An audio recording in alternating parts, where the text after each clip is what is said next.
겸손과 기도. 찬미 예수님. 그때 예수님께서 제자들에게 말씀하셨다. 조금 있으면 너희는 나를 더 이상 보지 못할 것이다. 그러나 다시 조금 더 있으면 나를 보게 될 것이다. 그러자 제자들 가운데 몇 사람이 서로 말하였다. 조금 있으면 너희는 나를 보지 못할 것이다. 그러나 다시 조금 더 있으면 나를 보게 될 것이다. 또 내가 아버지께 가기 때문이다 하고 우리에게 말씀하시는데 그것이 무슨 뜻일까? 그들은 또 조금 있으면 이라고 말씀하시는데 그것이 무슨 뜻일까?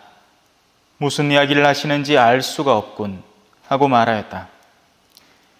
예수님께서는 제자들이 묻고 싶어하는 것을 아시고 그들에게 이르셨다. 조금 있으면 너희는 나를 보지 못할 것이다. 그러나 다시 조금 더 있으면 나를 보게 될 것이다 하고 내가 말한 것을 가지고 서로 묻고 있느냐? 내가 진실로 진실로 너희에게 말한다.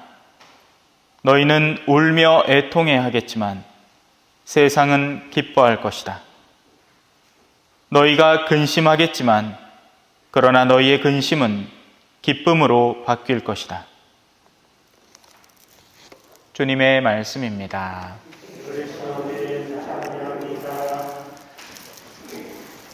찬미 예수님, 한 주간 잘 보내셨어요?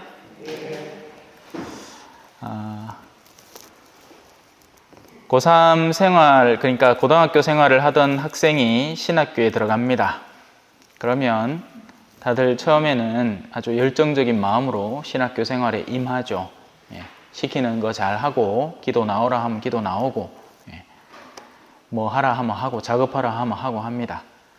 그런데 그 신학생의 본래 생활이 드러나는 시간은 신학교 안이 아닙니다. 언제일 것 같아요? 방학 때입니다. 방학 때 나와보마 이 친구가 신학생으로 살만한가?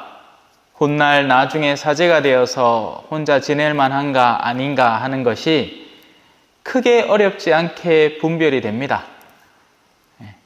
왜냐하면 신학교라는 곳은 틀이 잡혀 있기 때문에 그냥 그 틀 안에서 살아가는 겁니다. 그런데 그 어린 영혼에게 자유가 주어졌을 때에도 과연 믿음에 충실할 것인가? 자신의 그 직무를 이해하고 그 상황에 올바로 처신할 것인가? 거기에 진짜 그 친구의 내적 의미가 달려있는 거죠.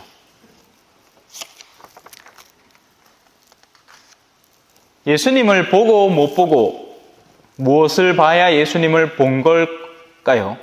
예수님의 외면을 보면 예수님을 본 걸까요? 아니면 예수님의 내면을 이해해서 그 내면이 무엇을 의도하시는지를 알고 따라갈 때 비로소 예수님을 보았다라고 할 수 있는 걸까요? 여러분들이 여러분들의 자녀다 하는 것은 단순히 호적에 적혀있는 그 친구들의 이름이 자녀임을 증명하는 걸까요? 아니면 훗날에라도 여러분들에게 안부 전화라도 한 통 하는 인간이 진짜 자식인 걸까요? 어렵지 않게 드러나는 겁니다. 그래서 우리는 예수님을 봐야 합니다. 볼 수가 없죠. 예수님 벌써 뭐 돌아가신 지 한참이고 뭐 부활하셨다 하는데 승천하셨다 걔가 끼고도 안 나타나시는데 뭐 예수님 왜 봅니까? 그죠? 하지만 예수님을 보는 사람들이 있으니 오늘 일독서의 바오로 사도와 같은 이들이고 또 그 반대편에 예수님을 보지 못하는 이들이 있으니 바로 그런 그들에게 반대하며 모독하는 말을 퍼붓는 사람들입니다. 그래서 바오로는 마지막 최종 선언을 하고 나옵니다. 여러분의 멸망은 여러분의 책임입니다. 만약에 복음이 전해지지 않았더라면 복음을 쥐고 있는 사람의 탓입니다.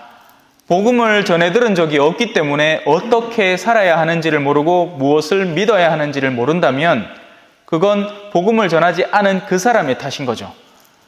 하지만 복음을 전했는데 그들이 받아들이지 않는다면 이제부터 책임은 그들에게 돌아가는 겁니다.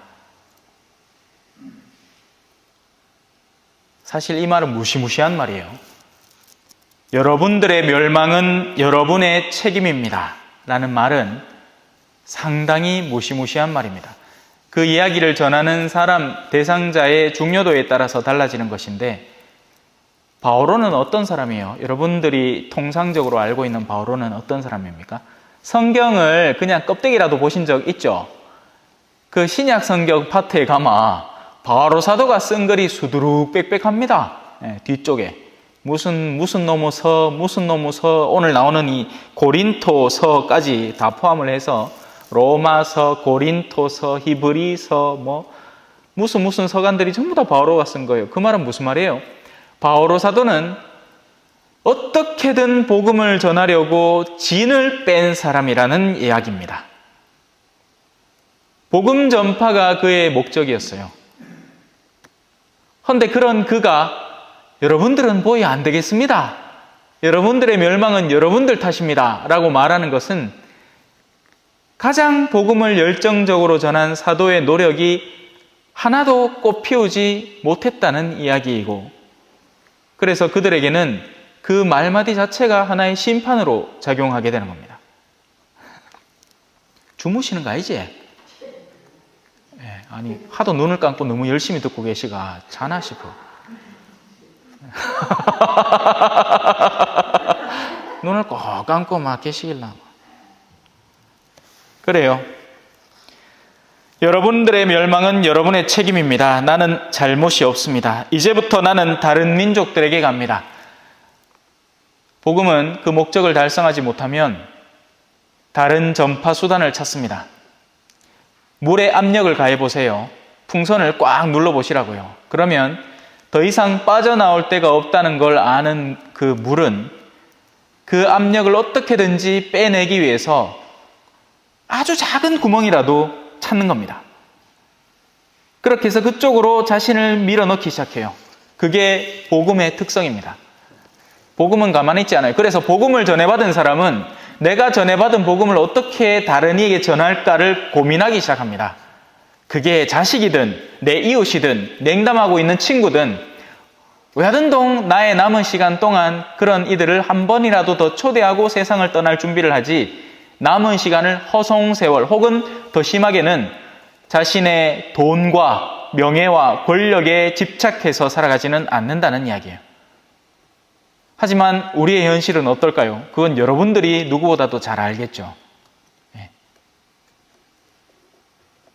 복음을 전해받은 사람은 그 복음이 다른데 한 번이라도 더 전해지도록 그날 하루에 시간을 소진하는 겁니다. 그래서 바오로는 이제 다른 민족들에게 가고, 그 덕에 그 자리를 떠나 찾아간 티티우스 유스투스라는 사람의 집과 그리고 그 근처에 있던 회당과 그 회당장이 땡 잡습니다. 이게 웬 떡이냐? 왜?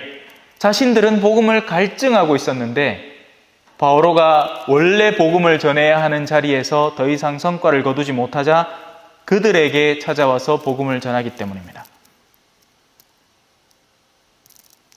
아멘. 찬미 예수님, 겸손과 기도.